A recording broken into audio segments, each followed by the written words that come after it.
ছাত্র সংগঠনের প্রতিষ্ঠা দিবসেও দুই তৃণমূল এবং সেখানে কিন্তু এই একই ছবি দেখা যাচ্ছে যে দল ভাঙার পরেই কিন্তু দুই শিবির স্বভাবতই যুযুধান।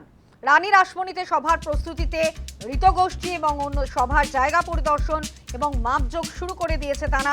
প্রয়োজনীয় প্রস্তুতিও নিচ্ছে ঋতব্রত শিবির। আমরা কথা বলবো, আমাদের সঙ্গে টেলিফোন লাইনে রয়েছেন আমাদের প্রতিনিধি মৌমিতা মিত্র। মৌমিতা, দেখা যাচ্ছে যে ছাত্র সংগঠনের প্রতিষ্ঠা দিবস, সেখানেও দুই তৃণমূল অর্থাৎ দুই শিবির স্বভাবতই যুযুধান এই ছাত্র সংগঠনের প্রতিষ্ঠা দিবস। দেখো, একেবারেই 28শে আগস্ট তৃণমূল ছাত্র পরিষদের প্রতিষ্ঠা দিবস এবং ইতিমধ্যে কলকাতা হাইকোর্টের তরফ থেকে তৃণমূল কংগ্রেসের দুই শিবিরকে আলাদা আলাদা জায়গা বেছে দেওয়া হয়েছে। ঋতব্রত প্রতি তৃণমূল তারা রানীর আসমনি অ্যাভিনিউতে প্রতিষ্ঠা দিবস পালন করতে পারবেন এবং কালীঘাটপন্থী তৃণমূলের জন্য ক্যাথিড্রাল রোডকে বেছে দেওয়া হয়েছে এবং 12টা থেকে 3টের মধ্যে সেই সমাবেশ করা যাবে। সর্বোচ্চ 1500 কর্মী সমর্থককে নিয়ে সেই সমাবেশের অনুমতি মিলেছে কলকাতা হাইকোর্টের তরফ থেকে এবং ইতিমধ্যে সেই প্রস্তুতি চলছে দুপক্ষের তরফ থেকে। ঋতব্রতপন্থী তৃণমূল ছাত্র পরিষদের সদস্য যারা রয়েছেন তারা আজকে রানীর আসমনি অ্যাভিনিউতে সেখানে প্রস্তুতি খতিয়ে দেখেন।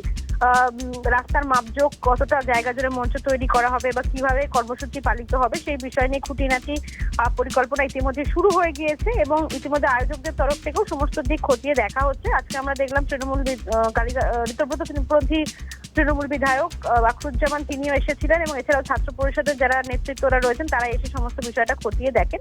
যেভাবে 21শে জুলাইয়ের তৃণমূল কংগ্রেসের শহীদ সমাবেশ ঘিরেও দুই পক্ষের মধ্যে একটা দুই শিবির আড়াআড়িভাবে বিভক্ত হয়ে গিয়েছিল, সেরকমই তৃণমূল ছাত্র পরিষদের প্রতিষ্ঠা দিবসকে কেন্দ্র করেও কালীঘাটপন্থী তৃণমূল এবং ঋতব্রত তৃণমূল তারা দুজনেই তাদের মতো করে কর্মসূচি পালন করবে এবং ইতিমধ্যেই যে জায়গা নির্ধারণ করা হয়েছে হাইকোর্টের তরফ থেকে সেখানে তাদের প্রস্তুতিও শুরু হয়ে গিয়েছে। আজ থেকেই সেই ছবি দেখা গেল। ধন্যবাদ মৌমিতা।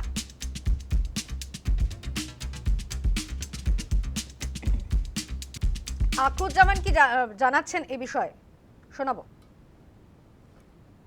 জুমাবার আমরা 12টা সেখানে 12:30 হয়তো সভা শুরু করব।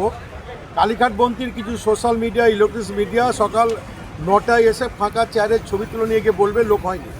সঠিক সময় যদি আমাদের 12টার সময় 12:30টার সময় যদি ওনারা এসে দেখেন কত লোক আছে, গতবার যেটা ওরা মিথ্যা অপপ্রচার করেছে, ওদের কিছু সোশ্যাল মিডিয়া, প্রিন্ট মিডিয়া সকাল 9টায় ওদের লোকজনকে পাঠিয়ে দিয়ে ফাঁকা চেয়ারে ছবি নিয়ে গেছিলেন।